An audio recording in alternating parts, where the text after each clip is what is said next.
The promise is simple. It is the dream of a clean, safe, and nearly limitless source of energy. It's the power of the sun, put in a box here on Earth. This is the story of fusion energy. For decades, it has been the ultimate prize in the world of science. It has also been a running joke. The joke goes that fusion power is always 30 years away and always will be. But something feels different now. The slow, steady march of government labs has been joined by a sprint of private companies. And breakthroughs that once seemed distant are now happening. The question is no longer just a scientific one. It's becoming an engineering one, and that changes everything. So, will fusion energy ever power our world? The answer is complicated. It is a story of incredible difficulty, human ingenuity, and a healthy dose of reality. To understand fusion, it helps to first understand its opposite, fission. Fission is what powers our current nuclear reactors. It works by taking a very large, unstable atom like uranium and splitting it apart. When it splits, it releases a tremendous amount of energy, but it also creates radioactive waste that stays dangerous for thousands of years. It's powerful, but it comes with a heavy burden. Fusion is the reverse. Instead of splitting big atoms, you take very small atoms and slam them together. You fuse them. The easiest way to do this is with two special types of hydrogen called deuterium and tritium. When you force them to combine under immense heat and pressure, they form a new, slightly heavier atom, helium. They also release a neutron and a staggering amount of energy. This is the same process that powers our sun and every other star in the universe. The sun is a giant fusion reactor. Its immense gravity crushes hydrogen atoms together, creating the light and heat that make life on Earth possible. The appeal of recreating this on Earth is obvious. The fuel is incredibly abundant. Deuterium can be filtered from any water source. There is enough deuterium in the oceans to power humanity for millions of years. Tritium is a bit trickier. It's extremely rare and radioactive, but it can be made from lithium, a metal that is also plentiful. The reaction itself produces no carbon dioxide. Its main byproduct is helium, an inert gas we use to fill balloons. It's also inherently safe. A fission reactor is full of fuel and can, in a worst-case scenario, melt down. A fusion reactor is different. It contains only a few grams of fuel at any one time. If anything goes wrong, the reaction just stops. It's like a gas stove, turn off the gas, and the flame goes out. There is no risk of a runaway chain reaction. And while the process does create some radioactive material, mostly by bombarding the reactor walls with neutrons, this material has a much shorter half-life than the waste from fission plants. It would be safe to handle within 100 years, not tens of thousands, so you have a fuel source that is nearly infinite. A process that produces no greenhouse gases, a system that cannot melt down, and waste that is manageable. It sounds perfect. It sounds like the solution to all our energy problems. So why don't we have it? Because it is monumentally, absurdly difficult to do. The sun makes it look easy because it has a secret weapon, gravity. Its massive size creates unimaginable pressure at its core, helping to crush those hydrogen atoms together. We don't have that luxury on Earth. To make up for our lack of star-sized gravity, we have to use temperature. Extreme temperature. We need to heat the deuterium and tritium fuel to a point where it is no longer a gas. It becomes a fourth state of matter called plasma. This plasma needs to be hotter than the core of the sun. We are talking about temperatures of over 100 million degrees Celsius. At that temperature, everything melts, everything vaporizes. You cannot build a physical container to hold something that hot. If the plasma touches the walls of the reactor, it will instantly cool down, and the reaction will stop. The wall will also be destroyed. So the first great challenge of fusion is the containment problem. How do you hold a star in a bottle? For the last 70 years, scientists have pursued two main paths to solve this problem. The first, and most popular, is called magnetic confinement. The idea is simple in principle. The superheated plasma is made of charged particles, ions, and electrons, and charged particles can be controlled by magnetic fields. So you build a magnetic bottle.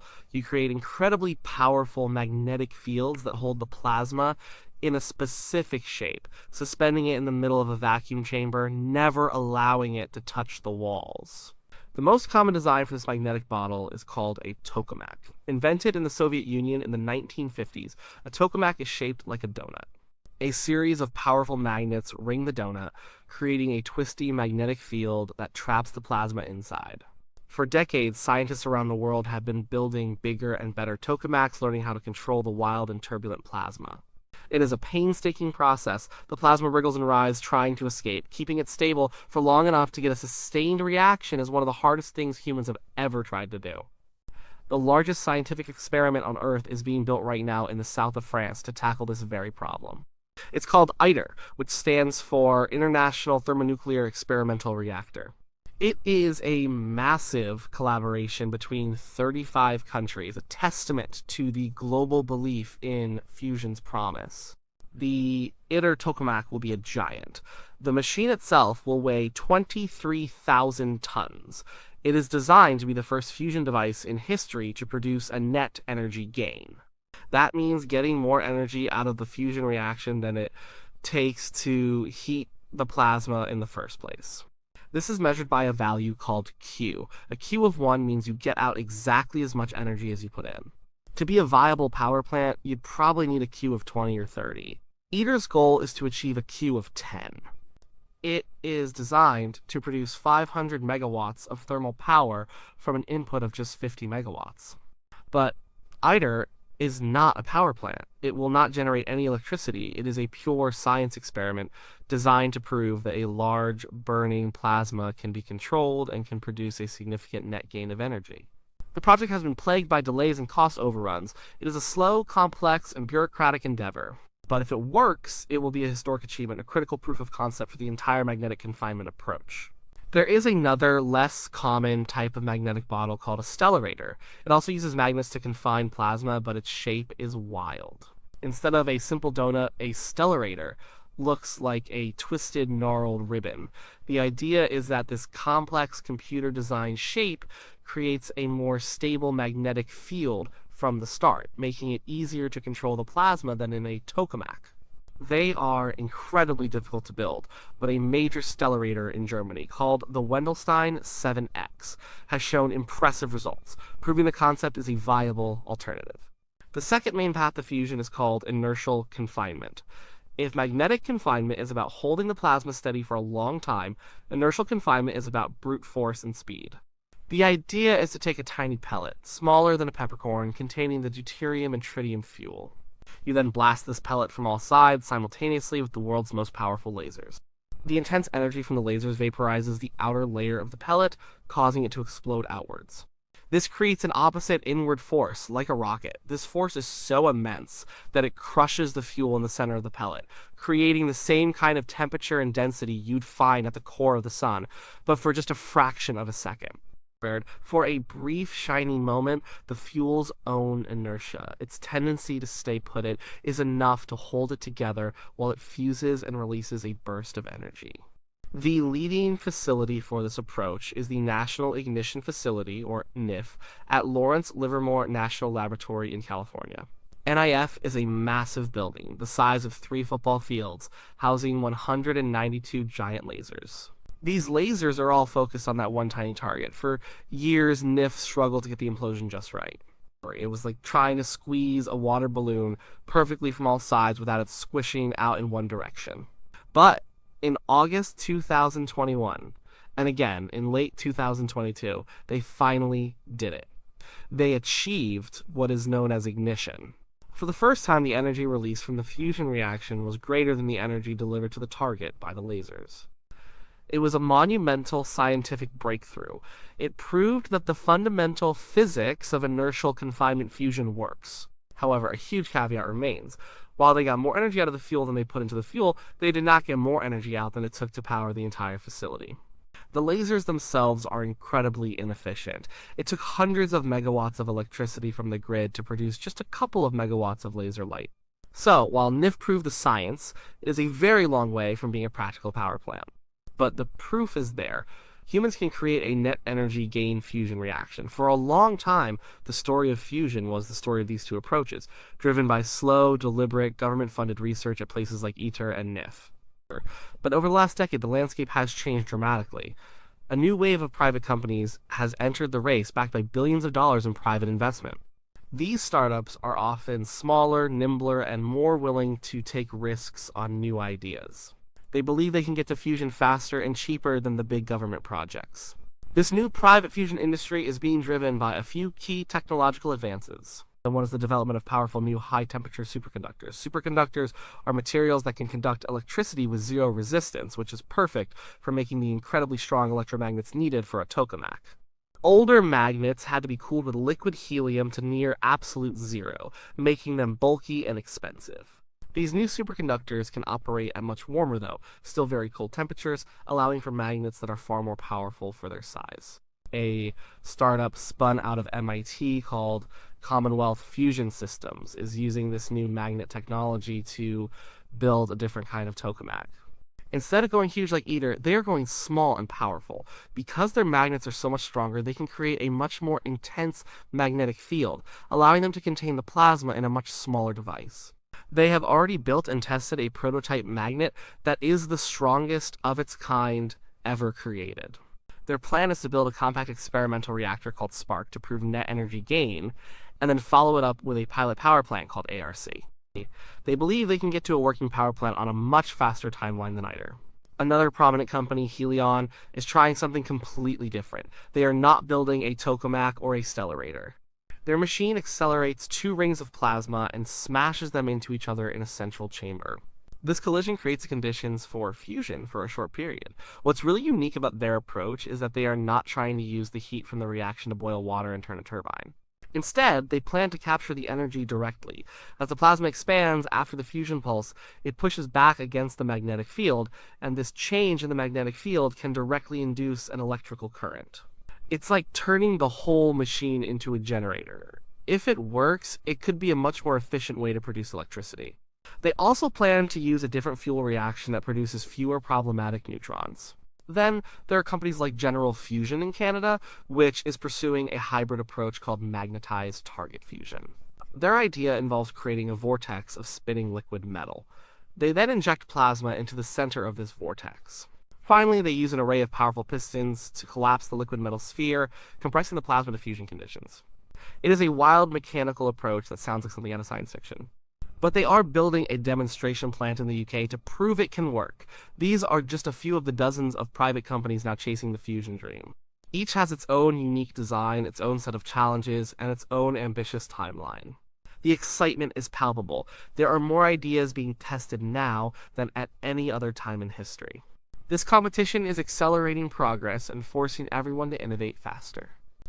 But the hype often obscures the immense challenges that still lie ahead, challenges that go far beyond just getting a Q value greater than 1. Even if a company like Commonwealth Fusion Systems or a project like ITER successfully demonstrates a sustained net energy gain plasma, that is only the first step. Building a working fusion power plant is a whole other level of difficulty. There are 3 huge engineering hurdles that everyone in the field has to overcome, and none of them are solved yet.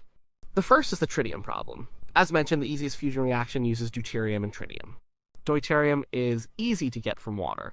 Tritium is not. It is incredibly rare on Earth. Now, there is only about 20 kilograms of it in the entire world. A single fusion power plant would consume that much in a very short time. So, you cannot rely on a natural supply. The plan has always been to make or breed your own tritium inside the reactor. The fusion reaction produces a high-energy neutron. The idea is to line the inside wall of the reactor with a material containing lithium. When the neutron from the fusion reaction hits a lithium atom, it can create a new tritium atom. This is called a tritium breeding blanket. In theory, you create a closed loop. You burn one tritium atom in the fusion reaction, which creates a neutron, which hits the blanket and creates at least one new tritium atom to be used as fuel. This has to work perfectly. You must breathe slightly more tritium than you consume, to account for inefficiencies, and to have enough to start up the next power plant. This has never been done at scale. We don't know how to build a blanket that can withstand the intense conditions inside a reactor while efficiently breeding and allowing for the extraction of the tritium.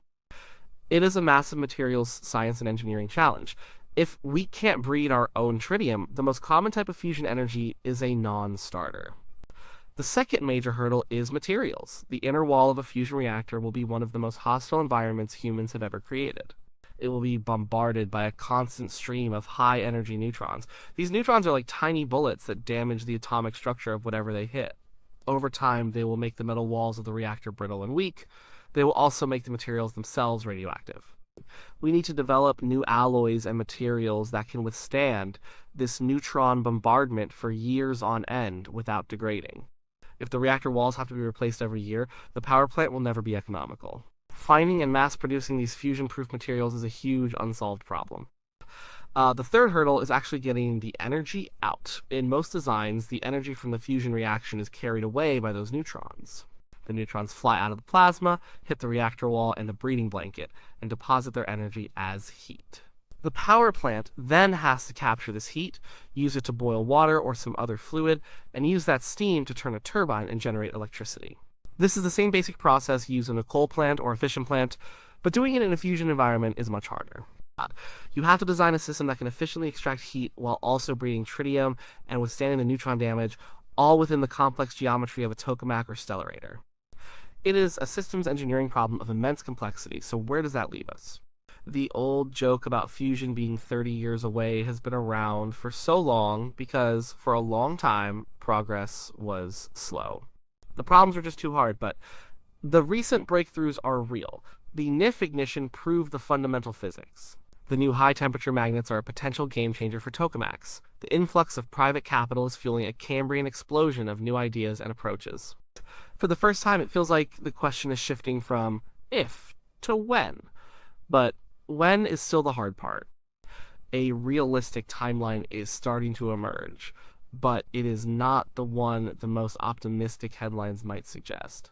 The 2020s and early 2030s will likely be the decade of scientific proof. This is when we expect ITER to finally achieve its Q goal, and when we will see if private companies like Commonwealth Fusion Systems and Helion can achieve net energy gain with their smaller, faster machines. This will be the Kitty Hawk moment for fusion, proving that controlled energy-positive fusion is possible. But a first flight is a long way from a commercial airline. The 2030s and 2040s will be the decade of engineering. This is when the first pilot power plants, often called demos, will be built. These will be the first fusion reactors to actually connect to the electrical grid. They will be the test beds where the really hard problems, tritium breeding, durable materials, heat extraction-esque, will have to be solved. This will be a slow, difficult, and expensive process. Many of the current startup designs will likely fail during this phase. If, and it is still a significant if, these pilot plants can be made to work reliably and economically, then we might see the first true commercial fusion power plants being built in the 2050s. That means fusion energy is unlikely to play a major role in helping us solve our immediate climate crisis. The carbon we need to stop emitting is the carbon we are emitting now, and over the next 2 decades. The heavy lifting for that job will have to be done by solar, wind, battery storage, and perhaps advanced fission. These are the technologies we have today. Fusion is a long-term game. It is the power source for the second half of the 21st century and beyond. It is the clean, abundant, baseload power source that could one day replace fossil fuels for good. It could power our cities, desalinate our water, and fuel our expansion into the solar system. It is the ultimate energy endgame. So, will fusion energy ever power our world? The answer is probably yes. The fundamental science is now proven, the engineering challenges are immense, but they appear solvable. There is a clear, albeit long and difficult, path forward, but it will not be a single eureka moment. There will be no flip of a switch that suddenly gives us clean energy. It will be a decades-long process of grinding engineering, of building and testing and failing and learning. It is a story about persistence. It's about chasing a dream that has always seemed just over the horizon. The difference now is that the horizon finally seems to be getting closer. We are not 30 years away anymore. We are on the cusp of proving the science. The great challenge of our time will be turning that science into a practical reality. It is one of the hardest things we will ever do, but the prize is a prize worth waiting for a cleaner, safer, and more prosperous world for all the generations to come.